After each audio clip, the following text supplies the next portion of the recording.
everyone, and thank you so much for joining us for today's NeedyMeds special topic webinar, Drug Importation, the topic everyone's talking about, presented by NeedyMeds partner, the Partnership for Safe Medicines. My name is Carla, and I'm the Director of User Engagement at NeedyMeds. And before we get started, I'm going to offer just a few tips so you can make the most out of the presentation. First of all, if you have questions, you can type them in at any time into the questions section of your GoToWebinar control panel, and we will do our best to answer questions along the way, probably saving most of them for the end. But if we don't get a chance to answer your question, we will follow up with you by email, and of course, we'll provide our contact information at the end. Also, this webinar is being recorded and will be available on our YouTube channel, and you can find our PowerPoint slide decks as well as other materials we thought you'd be interested in the handout section of your control panel. So let's jump right in with what is NeedyMeds. So NeedyMeds is a national nonprofit co-founded more than 2 decades ago by retired family physician Dr. Richard Sagel and Libby Overly, who was a medical social worker. Rich is still the NeedyMeds president. What you're looking at on your screen is our mission statement, a statement about how we achieve that mission, and our vision statement. But simply put, NeedyMeds connects people to programs that will help them afford their healthcare expenses. And we do that free and anonymously through our helpline, 1-800-503-6897, and our website, needymeds.org. I always like to put up a screenshot of our homepage because our website is really the face of our organization. As you can see, it's full of information, so I encourage you to browse the site when you have time and check out the resources we offer a little bit more thoroughly. For now, I'm just going to point out a few things. First of all, if you are looking for healthcare savings resources, you'll want to begin your search with the Patient Savings tab. The Advocates tab right next to it is where you'll find our educational information. For example, you can sign up for our webinars, our monthly newsletter Vitals, and order brochures. I mentioned that today's webinar is being recorded, and you can find that on the NeedyMeds YouTube channel, and you'll see a link to that on the top right of our homepage with the rest of the social media icons. And you can also find upcoming webinars on the calendar of events on the bottom right hand of our homepage. So as you saw a few slides ago, a big part of our mission is educating people. And we do that by letting them know about NeedyMeds, but by also making sure our users are educated healthcare consumers, which is why we are so pleased to have our guest from the Partnership for Safe Medicines here to share his expertise. We're going to get to the introduction of Shabbir, the Executive Director of Partnership for Safe Medicines, in just a moment. In the meantime, I want to tell you just a little bit about the Partnership for Safe Medicines. They were founded in 2003, and they're a not-for-profit focused entirely on researching the danger of counterfeit drugs in America and educating the public about how to stay safe from them. Today's presentation is going to specifically focus on Canadian drug importation. The partnership's executive director is, there we go, that's the screen that I wanted to have up this whole time. The partnership's executive director, Shabbir Safdar, will talk about the proposals that are out there, how close they are to implementation, what the safety issues involved are, and the effect this will have on patient behavior. Now, let me take just a moment to tell you about Shabbir. He has served as the executive director for the Partnership of Safe Medicine since 2017. Before that, he was the director of outreach and served as a consultant to the partnership for nearly a decade. He's passionate, as you'll see, about patient safety and the dangers of counterfeits, having seen firsthand the dangers of counterfeits in countries around the world where a closed, secure drug supply chain does not exist. He lives in San Francisco with his wife and 2 children, but we're lucky to have him here with us today. So without further ado, and hopefully seamlessly, I'm going to go ahead and pass the mic and the screen to Shabbir. So bear with us while we do that. And as he does grab the screen, I will remind you again that if you do have questions, you can type them in at any time into that questions section of your GoToWebinar control panel. And with that, Shabbir, I'm going to go ahead and pass the mic to you. Thanks, everybody, and enjoy the presentation. Thank you, Carla. I just want to take a moment and thank everybody for coming to attend today. This is one of these hot policy topics that comes up a lot, and there's a lot of information that goes into proposals in this area that is not obvious, and it takes just a little bit of knowledge to learn more. And you'll see a little bit about what sort of the challenges are, and then I'll talk about what is the danger of entertaining these proposals. The partnership, if you didn't know, is a coalition. We've been around since 2003, and we are basically everybody that touches medicine in the supply chain, from the factory floor to the time you get it, including, well, you. And so these are our members. Our membership floats between 40 and 50 members at a time, but it's the manufacturers, both the generic and the research folks, the wholesalers and distributors that get medicine in wholesale lots, the many pharmacy associations, and then some patient associations, as well as some anti-counterfeiting groups. So it's a lot of really good folks. You can find us online, and the place that you should really go for the most exciting content is YouTube. We put out a video a week, typically about a counterfeit incident somewhere in this country. And I'll tell you that the counterfeiting problem right now is unusually bad because of the pandemic. We actually have to choose between about a dozen incidences per week to pick the one we're going to cover. And we try and make it 2 minutes or less, since we think that that's modern attention span. So let's talk about importation. Everybody's heard about this idea that you can import drugs from Canada, and then you've seen some politicians propose it. There's actually 4 pathways to import medicine from Canada on the federal level, and states are trying to plug into the first one, and that is wholesale bulk importation from Canada. And the idea here, and this is the only idea that has really gone anywhere, is that a state would ask for permission to set up a bulk wholesale importation program from Canada, and then arrange entities, a Canadian supplier and a US importer who would arrange to transfer the medicine, test it, and relabel it before putting it into the supply chain in that state. And it's only in the state. So this medicine could not be, brought into Florida and then shipped to Oklahoma. It's a 1 state per program. What has happened is that there's 3 other pathways that aren't really going anywhere, but I want to point them out. There's pathway 2, as we call it, which is where manufacturers take a foreign medicine and import it into the US for cheaper. It's their own medicine. No manufacturers have seemed to have bought that. There's also number 3, we call it pathway 3, which is to import medicine for personal use. And there's actually a provision in the law that allows the Secretary of HHS to give people waivers for doing that, but it's never been done. It still hasn't been done. It's not actually legal. So when you know someone that goes online to order medicine from a foreign pharmacy not licensed in their state, what they're doing is technically illegal, and it is not often prosecuted because that seems mean to most politicians, and that's probably the right place to put resources. And the 4th way is a proposal that the president made but has never acted upon, to import insulin that was made in the US back from Canada.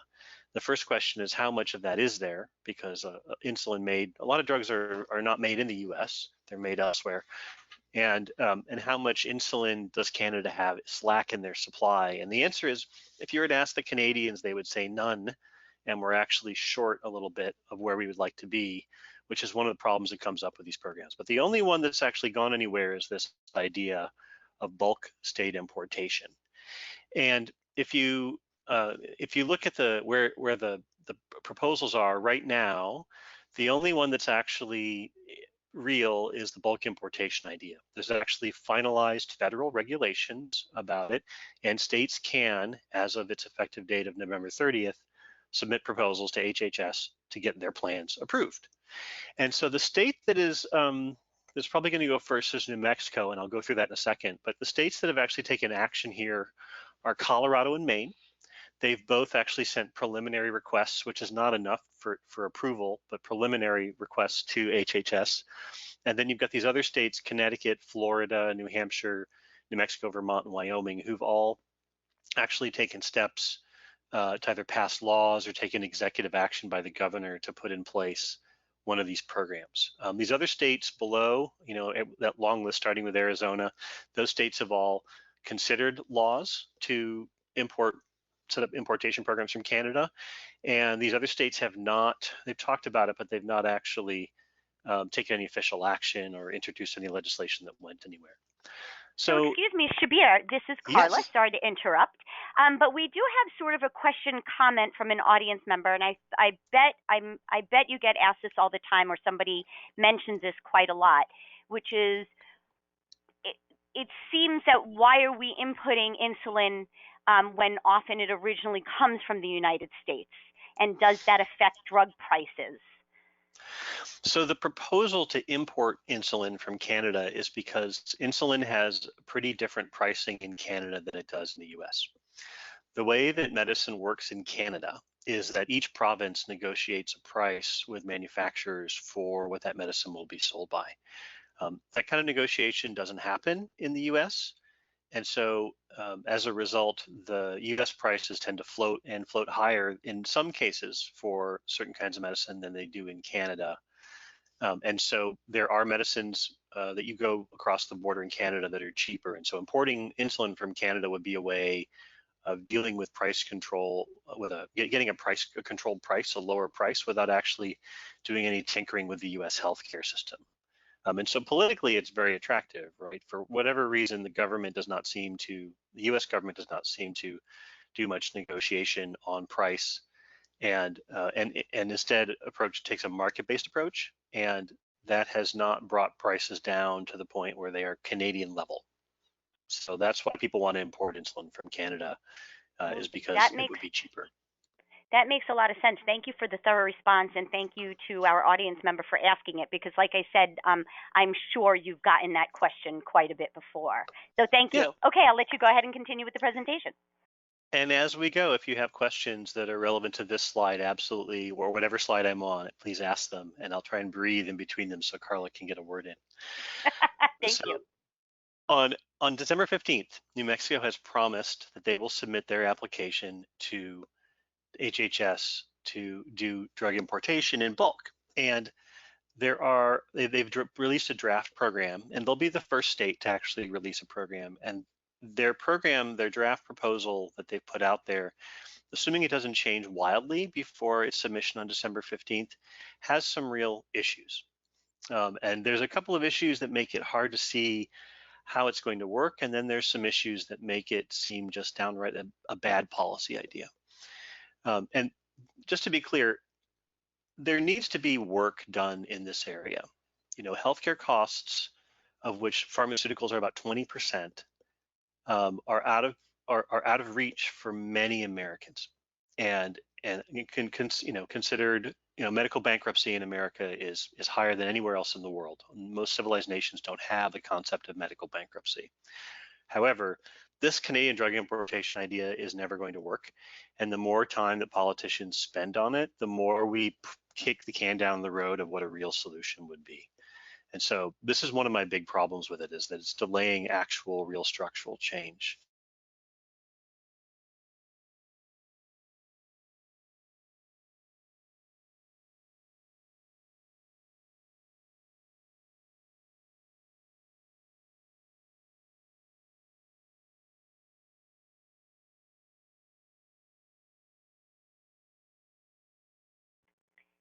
So Shabbir, sorry to interrupt you. I'm having some audio. It looks like we did lose audio. I can't hear you, and we're getting some feedback from our audience that you had gone out just a few seconds ago.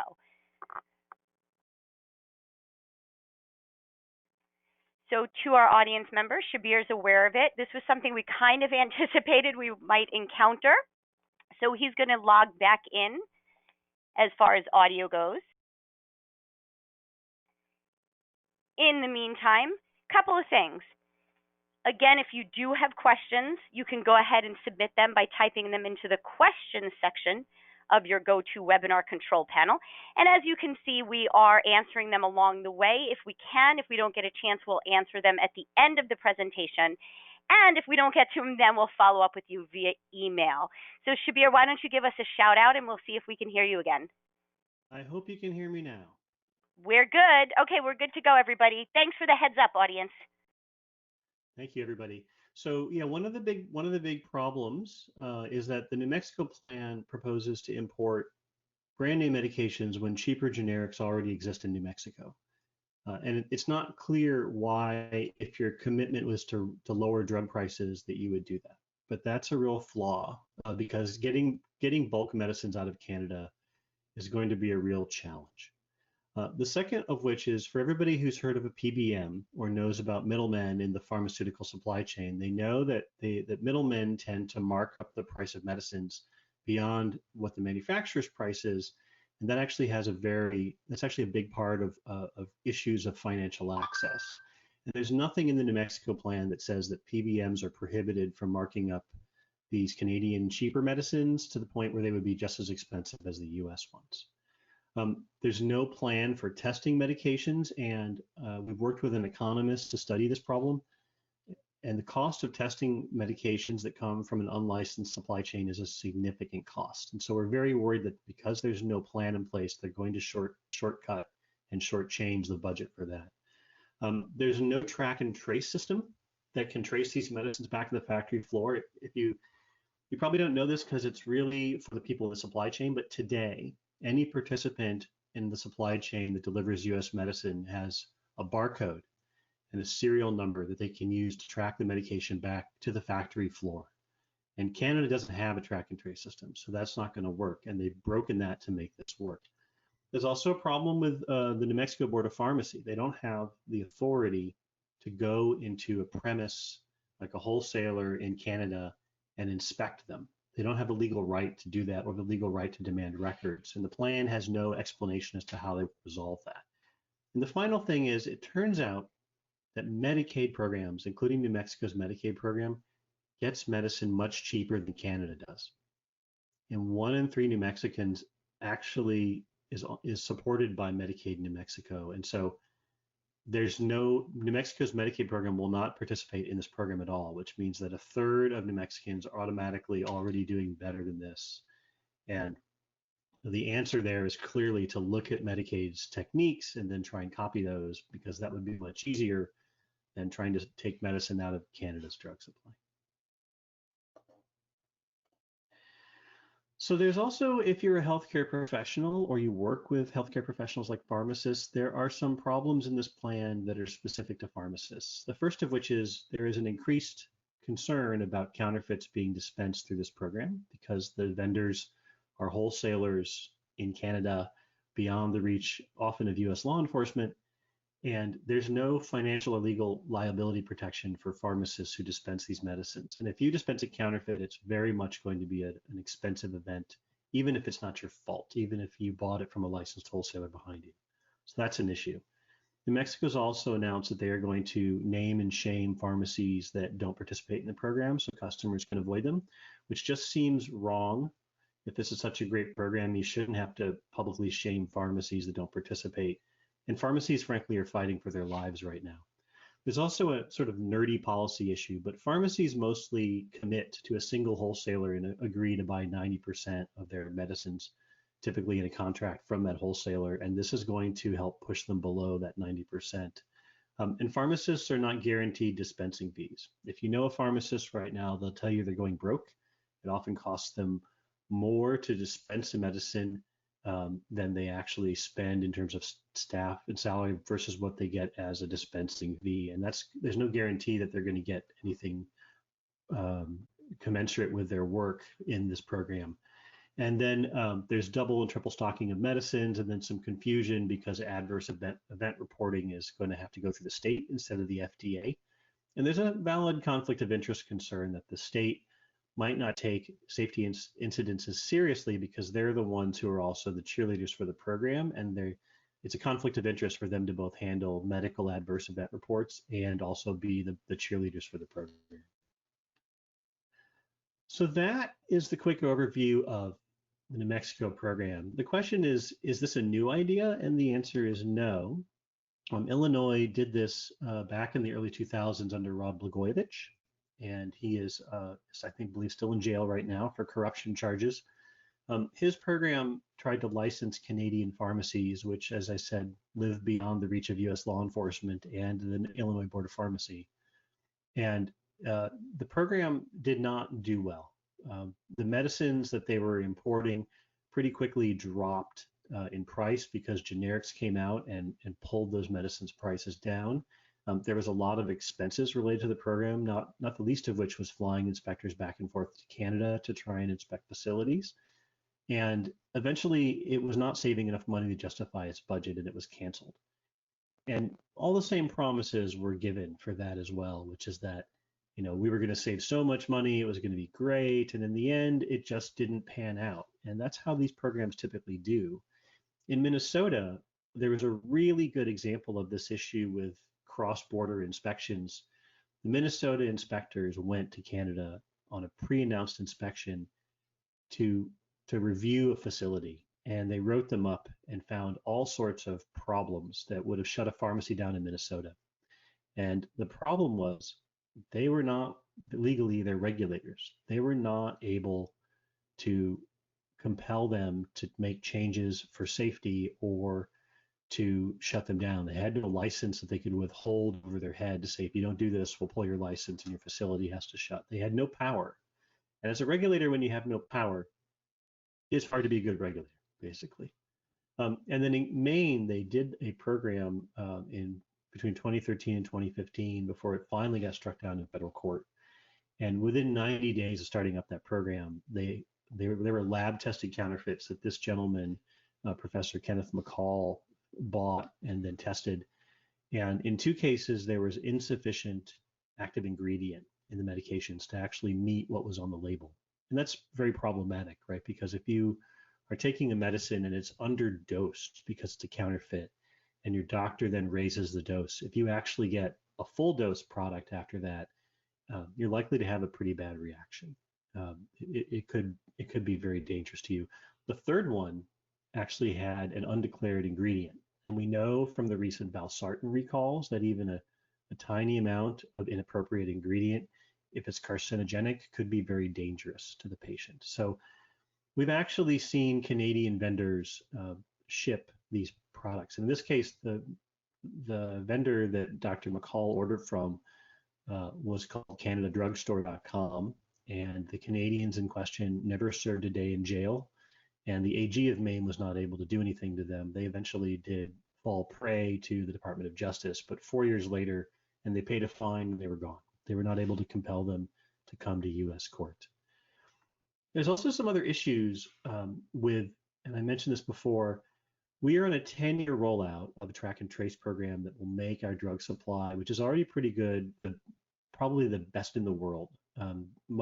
It'll be commensurate or better than the EU's system right now. And that's basically a process whereby every drug gets a barcode on the factory line, and that barcode follows it, and everybody records who they bought it from, as well as the barcode along the way. And it makes it very easy to find counterfeits and to see where the source of the counterfeits is. But everybody in the supply chain has to participate. And this is an example in the bottom right corner of a serialized barcode that you might find. You might find it on a pill bottle that you would have, but you very much more likely would find it on the pharmacy bottle, because this is not intended to be a consumer product. It's intended to be something that a pharmacist or anyone behind the pharmacist in the supply chain uses. Excuse me, Shabbir, interrupting you again, and I apologize. Something I should have mentioned just a moment ago before we got too far away from it. You talked about Rod B. Being in prison, when we got a comment from an audience member that, in fact, he was actually granted clemency by President Trump in February 2020. So that's an update. And I thought I'd share that. Thank you.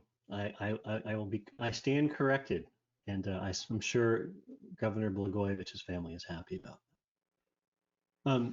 So these are examples of what you would find if you went to look at a medicine, especially in its pharmacy dispensing size bottle. It's it's a 2D barcode that can be scanned along with a serialized number, lot information and so forth. And as it comes off the factory line, unit of sales of medicines will get this. The reason that you don't always see it on the bottle you get is because a pharmacy will receive, let's say, a 1,000 count bottle of pills of a particular medicine that will have serialization. But when they repackage it into 30, for example, for you, that bottle is not required to have that tracing on it. The pharmacy is the last entity that is required to actually have tracing, and it's a good system. And the pharmacy can scan it and check it out, but Canada has no track and trace. So what will happen is that any medicines that come from Canada will get a barcode slapped on them when they come over the border, but we'll not be able to see, did one person on the Canadian side handle it? Did 10? And we have no way to prove that it came, from the Pfizer factory floor at a manufacturing facility in China or India or Ireland or wherever it came from. And that's a real problem.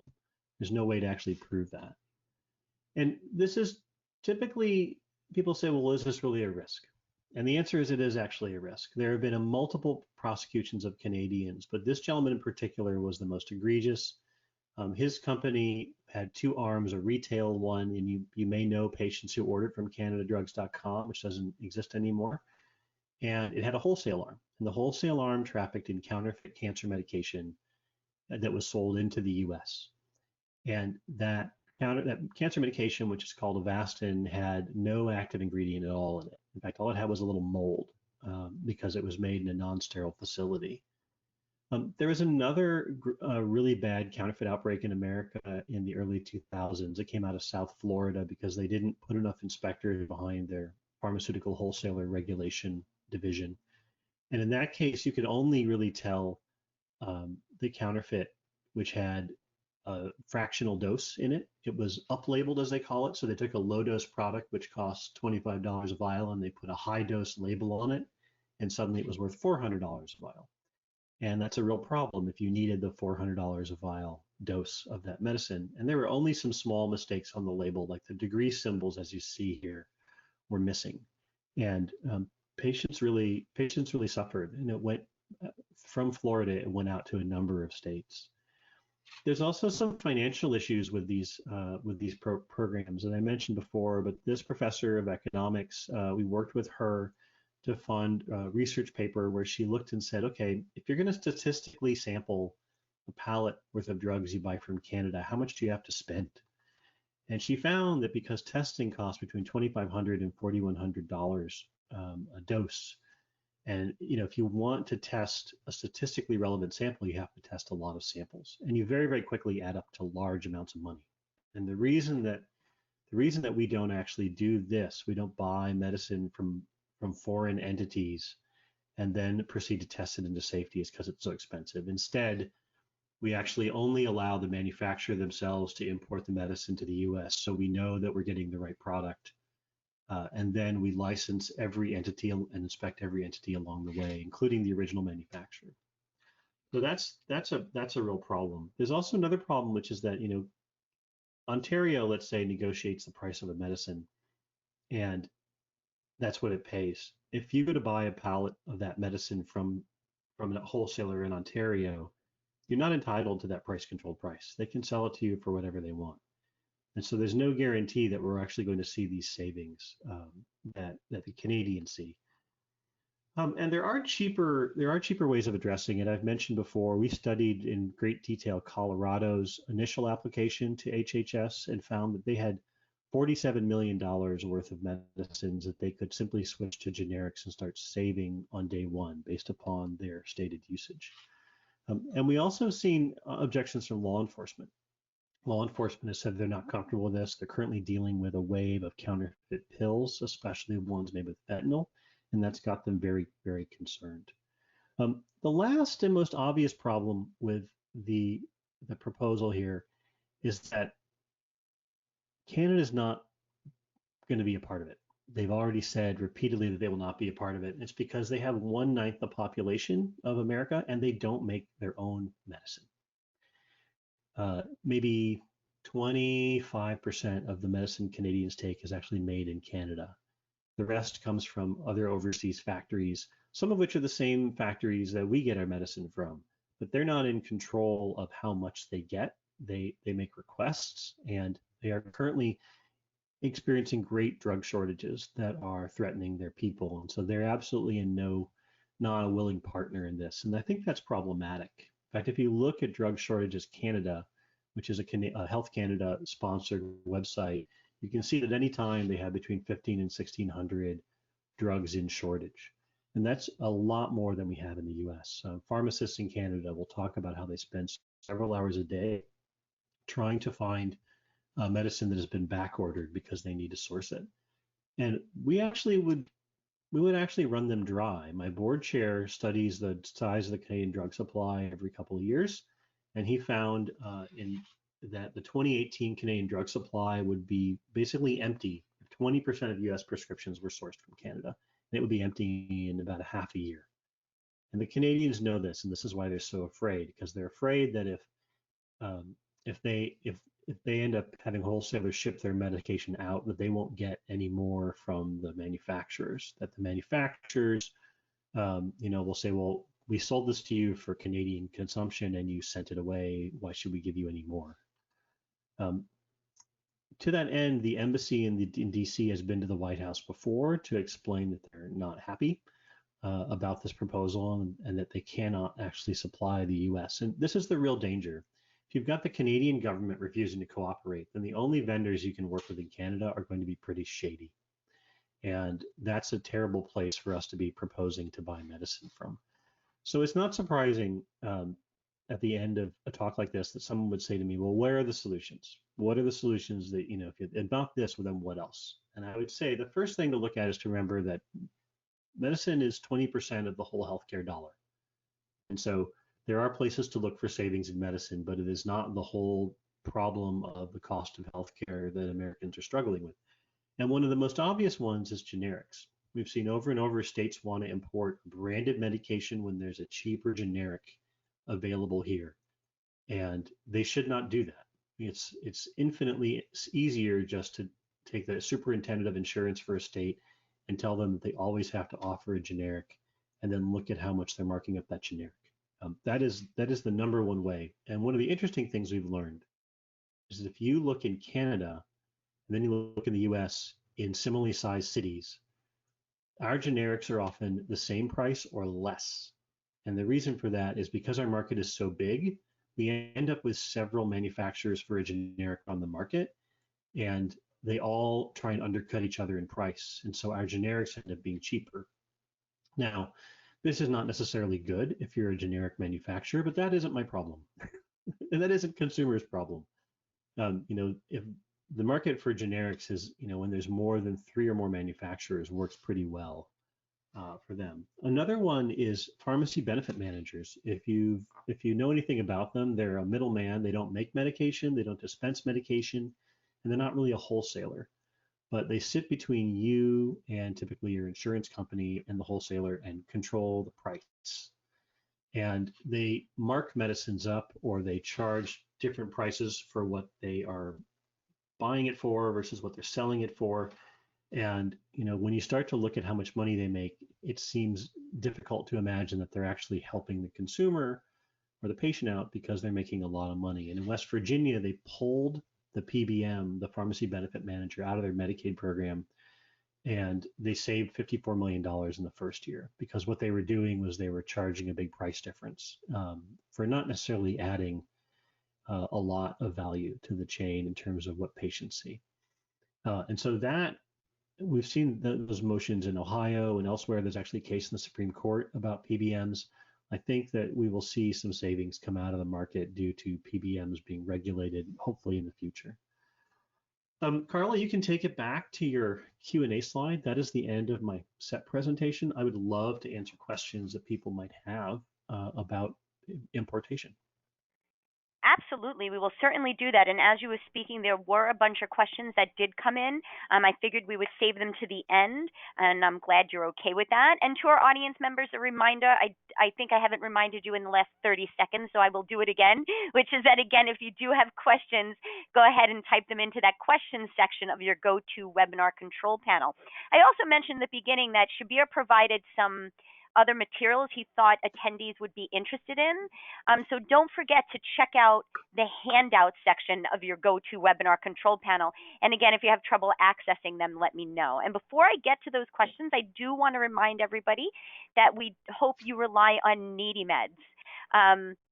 If you are having difficulty affording your medications, what you're looking at are our healthcare savings programs that you can find under that patient savings tab on NeedyMeds.org that I pointed out in the beginning of the presentation. If you'd like to learn more about our resources, I encourage you to watch a pre-recorded or sign up for a live webinar about NeedyMeds and the resources we have. We have one coming up on December 1st, as you can see. You can sign up on the bottom right-hand calendar of events on NeedyMeds.org. The webinar is about a half hour, and it'll give you an overview of the cost savings resources and educational resources that we offer. So we do hope to see your name pop up in future webinars. As we get to those questions coming in for Shabbir, I wanted to leave up the contact information for the Partnership for Safe Medicines, and you can see the NeedyMeds contact information at the bottom of the screen, which does include my email address. So one of the questions coming in is, and I'm glad somebody asked this question because I was thinking this, can't Canada just make up more of their own medicine to account for U.S. demand? That's a great question. And Canada, I think, would love to, but Canada doesn't make its own medicine. Canada's consumption of medicine is about 3/4 medicine bought from non-domestic factories and companies that are not domiciled in Canada. So there's, I think Apotex may be the largest drug manufacturer in Canada. It's a generic manufacturer, but 3/4 of what they take and consume as a country is bought from companies that are neither Canadian companies nor are there facilities in Canada. And so even before importation, we're watching them struggle, and they are telling us that they're struggling to fill their own shortage problems because they're not in control of their own manufacturing. And that's very scary to them. It's hard to imagine because we don't really experience it here very often that you need a medicine and you go to the store, you go to the pharmacy, and it's not available. If you're a patient who takes lupus, you probably did experience this terror in the beginning of the pandemic when people were hoarding hydroxychloroquine, and that was really scary. I work with a number of families who have patients that take the family members that take that, and for them, the idea of having to stop taking medicine that's working for them was terrifying. Well, that terror is something that basically 1 in 3 Canadian patients has experienced in the last year. And so they are not at all excited about helping us by shipping us pallets of medication because they already are terrified of what they endure today. Thank you so much for that thorough response, and to our audience member for asking the question that I was thinking, and I'm sure a lot of our other audience members were as well. So now we have a question coming in about specifically, are there any pharmacies in California that are safe to purchase brand name drugs from? We have somebody that is sharing that they have a loved one that is on a prescription medication called, and I hope I'm pronouncing it correctly, Dexilant, Dexilant, but it's very expensive. They've been getting it from California and are now wondering with this presentation, is that dangerous? And Carla, do you think that they mistyped California and meant Canada, or do you think they really meant California? Oh, let's see. No, it says, let's see. It has a capital CA, so I don't know if we're talking about California, but it must be Canada. Maybe I misread that. So to our audience member, go ahead and type me a message confirming that. And sorry about that. Let's see. Yes, Canada. Yeah, so There we go. I was going to answer the question as if it was Canada. So the Canadian drug supply is pretty safe. However, there are different standards for for businesses that sell online to Americans versus ones you walk into a brick and mortar pharmacy in Canada. And so it is not it, it is probably not going to get you in a lot of trouble to walk into a pharmacy in Canada and buy medicine. You're probably likely to get the right thing. But the minute you go online and you start buying from these mail order operators, they don't have the same standards. They are allowed to sell medicine that they got from unlicensed manufacturers, right? There's no, because they're not selling to a Canadian, they're not regulated by any of the Canadian provincial boards of pharmacies. So that is not really safe. The only way to be assured of safety, if you really want to get it from Canada, is to cross the border and walk into a bricks and mortar pharmacy. And there are some pharmacies that advertise that they have both a bricks and mortar facility on the border in Canada, and then they also do mail order. Again, they actually, the minute that they're selling to you mail order, all the safety regulation for them is gone. If you look at what they have to comply with to sell in the building versus what they put in the mail to you, it's an entirely different scenario. And if you look at the Board of Pharmacy or the College of Pharmacy that gives them a international mail order license, it's not worth very much. They don't respond to complaints. They don't do any thorough inspections. I would not say that any mail order Canadian pharmacy is safe. And in fact, the only pharmacy you should buy from is a pharmacy that is in the US and licensed by your state board of pharmacy, which includes mail order. And if you haven't, I'm going to assume that this person, because they're on this call, has explored every last option with NeedyMeds and RX Outreach, which is another great organization that we work with. And that is the best I would do. If you absolutely have to go to Canada, actually, if it's possible, go to Canada, which I know is challenging right now because of the pandemic. And never, ever, ever walk into a pharmacy in Mexico. That is absolutely not safe. Thank you so much. And thank you for the question. We have another question coming in that I think for the most part was answered by your previous explanation, Shabbir. But this question in particular works with clients that use Canadian mail order pharmacies for a name brand medication called Eliquis. And they're wondering, is there a way to determine the quality of those pharmacies, those mail order pharmacies from Canada? And again, I feel like you covered it, but this is a great way to maybe drive that point home and talk about talk a little bit more about it. I mean, there's no regulatory control, right? If you get hurt, if that medicine is half dose or no dose, completely counterfeit, if it's got any kind of impurity in it, there's no one for you to go to. We can't reliably extradite that business, the business owners or the pharmacists. It's too expensive for the most part to test.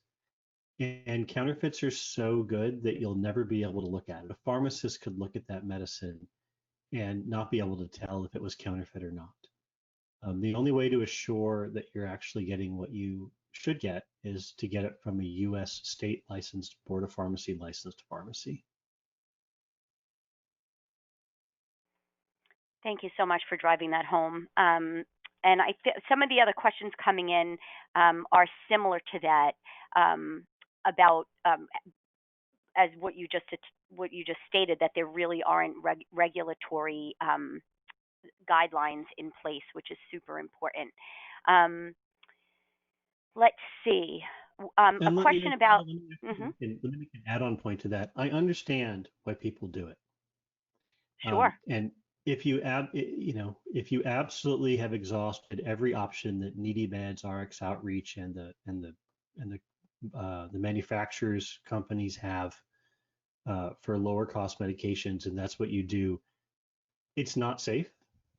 You're taking a big risk, and I understand why you're taking that risk, but you must understand that you're taking a big risk, and you should be hoping that there's some other option that you can find, and hopefully it'll cause you to go back and look for some other options, because it's not a risk you want to take, and it's a risk with real consequences.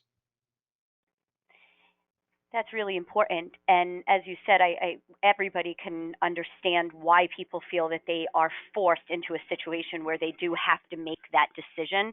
I will also stress that we do hope you rely on NeedyMeds for your cost savings options. Couple of things about that. Don't hesitate, even if you're comfortable using our website, which we hope you are. Don't hesitate to reach out to our call center counselors. The number's on the bottom right hand of your screen. They're available Monday through Friday, 9 a.m. to 5 p.m. Eastern Time. And we also have Spanish speaking counselors. They are experts in navigating our website and maybe thinking of a creative solution outside of the box to help you afford a particular healthcare cost that seems really outside of a realistic budget goal. So don't hesitate to reach out to them because they may be able to assist you with that. The other thing is programs that we list change all the time. We're updating new ones, we're adding new ones. So regularly check back our website or give our call center counselors a call, because just because you're not finding a cost savings program for them today doesn't mean there won't be one at a later time. Of course, if we can't find you a cost savings program and we can't connect you to one of our nonprofit pharmacies, which Shabbir mentioned does include RX Outreach, it does include the PAN Foundation, we do have a drug discount card that can hopefully save you some off the cash price. So keep that in mind. So another question coming in is about brand name meds from tier 1 countries. I don't know if I'm reading that correctly. They want to know, aren't they from the same manufacturer as we get them from here in the United States? So I guess that means that that's the way the question is worded. You let me know, Shabbir, if that makes sense.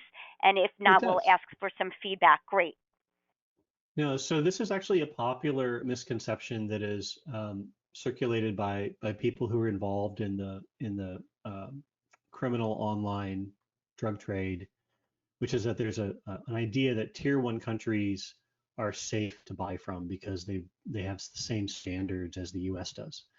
And they do. There are a number of countries that have a memorandum of understanding with the FDA. Their FDA and our FDA have shared a set of standards which are equivalent. And in some cases, they may get their medications from the same factories we get them from, or they may not. You have to understand that the world is full of drug manufacturing facilities, and only a small percentage of them are inspected by the FDA. But what all of that question and that concern misses is that those are not the standards for pharmaceutical wholesalers and pharmacies, right? Just because another country has the same manufacturing inspection standards that they may or may not inspect their facilities for, that doesn't mean that, Ivan's pharmacy in the Ukraine in any way is to be trusted to dispense you medication, right? We've seen, we don't have any extradition with Ukraine as an example. And even if we did, getting a criminal online pharmaceutical seller out of that country into US court would be problematic. And they know that. And so they don't have a lot of deterrent reasons to not sell much cheaper, high profit counterfeit medication to Americans through mail order. And so, yeah, the tier 1 idea allows FDA inspectors and, let's say, Ukrainian inspectors to share inspection reports, but that's only a part of the safety that you need to know that you're taking the right medication. The real question is, do you depend upon the Ukrainian Board of Pharmacy to adequately inspect their pharmacies, to not be corrupt, and to take care of you if you are hurt by a medication sold by one of their members? And the answer, I think, should pretty clearly be no. Like, we can't depend upon a foreign regulator who's got no duty to Americans to do that. And that is why that whole tier 1 idea is a red herring. Thank you so much. And I want everybody to know that Shabbir, before we came on the live webinar, he said, please do encourage our audience to ask questions. And I think it's really important because it showcases not only the depth of Shabbir's knowledge and expertise, but it gives you a sense of the breadth and scope of the resources that the Partnership for Safe Medicine has. So I just want to stress, This is really a snapshot of one of the topics that they focus on. But as Shabbir had said earlier, they produce a video a week, a 2-minute or less video a week on hot topics related to safe medicine. So please do regularly check their website, and it's a great way to stay up to date for reliable and current information on what's going on with medicines and how to keep you and your loved ones safe. Another question coming in, Shabbir, and I think this was really basically answered with your answer to tier 1 countries, but we have an audience member saying that they are often, as a healthcare professional, are often encouraged to have their clients get a doctor's prescription for tier 3 meds, so that they can get tier 3 meds from other countries, because they're told that most often the manufacturer is the same, again, as the U.S. pharmacy uses. And again, I feel like you've addressed it, but what about that specific situation? Is that true? So this may be a good opportunity for the questioner to give you some additional information. I don't know what a tier 3 med is. Oh, okay. So that's great, because to our audience member, I wasn't aware, as you can see when I was asking the question before, that there was such a thing as tier 1 countries. When I see tier 3 meds, oftentimes in insurance companies, how much you pay is based on whether or not the insurance company deems it a tier 1 medication, a tier 2 medication, or tier 3 medication, and so on. It's a way to sort of tier 1 are using the expensive name brands and specialty drugs, tier 2, and it goes down, and tier 3 may be generics, for example.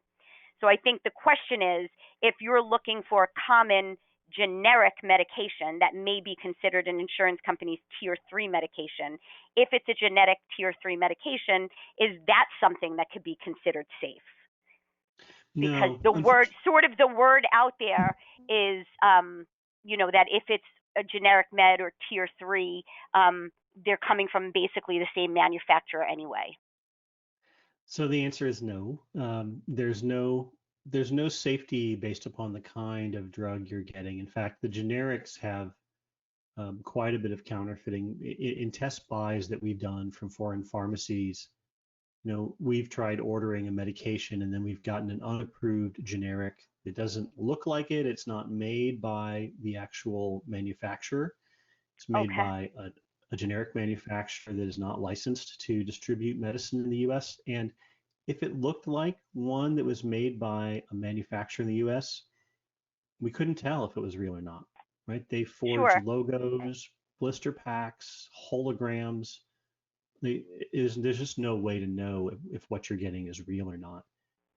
And it turns out also, to interrupt you, thank you for the answer, and I think the answer will be the same anyway, but I am quite proud of myself, because although I did get the description of what tier 1, tier 2, tier 3, etc. medications are, I got them in the reverse order. So it turns out tier 3 actually indicates the most expensive, and then tier 1 would be the lower cost generic meds. So I did get it partly right, but I wanted to clear that up for our audience. So thank you to our audience member for participating. And I think that it is not, the way to look at this is that when you leave the doctor's office with a prescription, that is not the end of the process, right? The next step in the process is to call your local pharmacist, or go in to see them and ask them about this medication, or talk to NeedyMeds, right? Look at NeedyMeds website, call NeedyMeds, say, what are the generics for this? Are they chemically equivalent? They're going to be chemically equivalent. What do we see in terms of pricing? Is it better to buy cash versus insurance? I wish we all lived in a country where walking out of a doctor's office with a prescription was the assurance that it was not just the right medication for you, which is a medical question, but that there was not going to be any kind of sticker shock. But that's not the country we live in.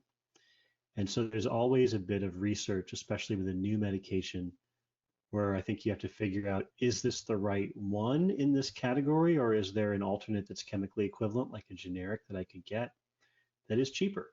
And is it cheaper at my local pharmacy? And is it cheaper if I pay cash?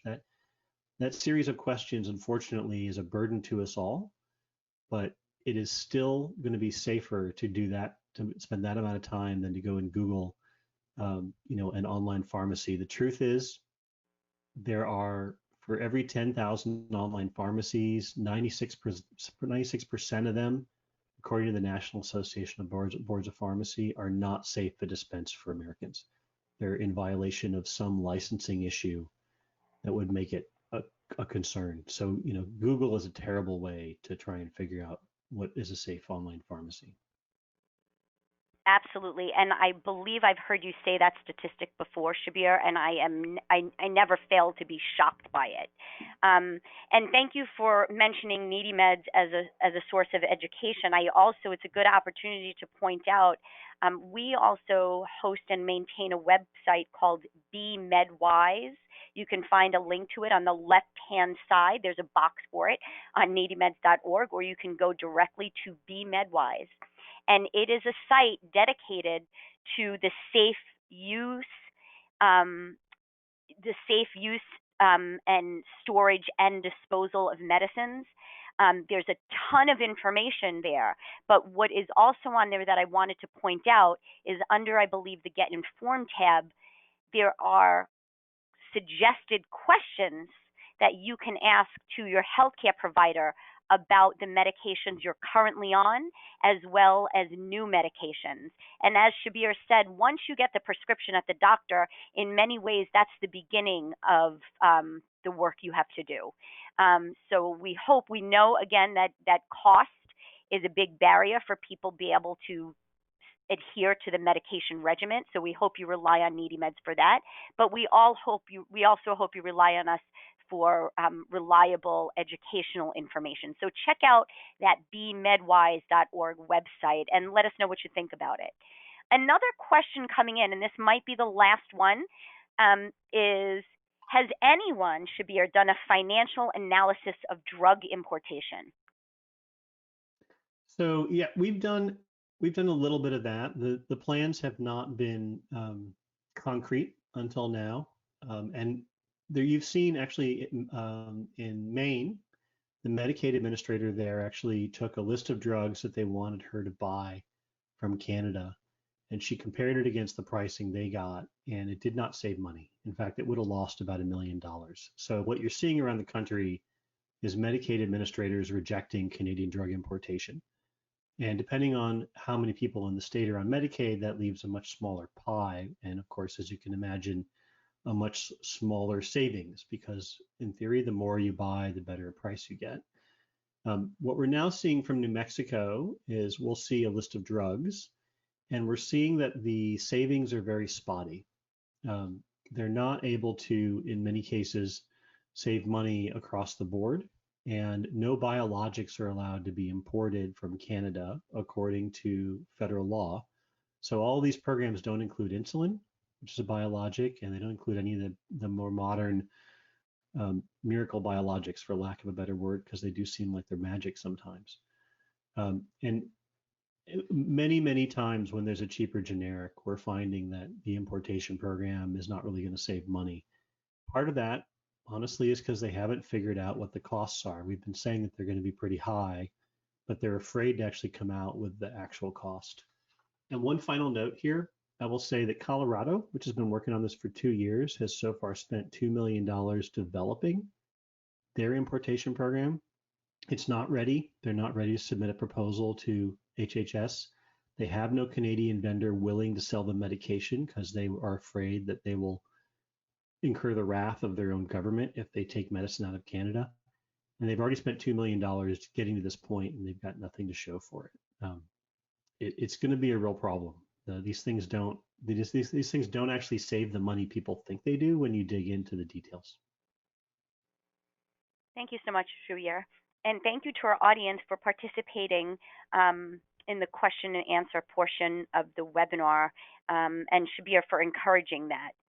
It's a great way to get a sense of what consumers really have on their mind. So we're going to go ahead and wrap up today's presentation. I want to extend a big thank you to the Partnerships for Safe Medicines for their partnership with NeedyMeds, and to Shabbir, their executive director, for taking time out of his day to share his expertise with the NeedyMeds audience. And to those of you that took time out of your day to learn a bit more about the topic of drug importation, thank you. Again, you can find those handouts in the handout section of your GoToWebinar control panel. And we do hope you stay in touch with both the Partnership for Safe Medicine and NeedyMeds.org. Thanks, everyone, for your time. Have a great rest of the day. Take care.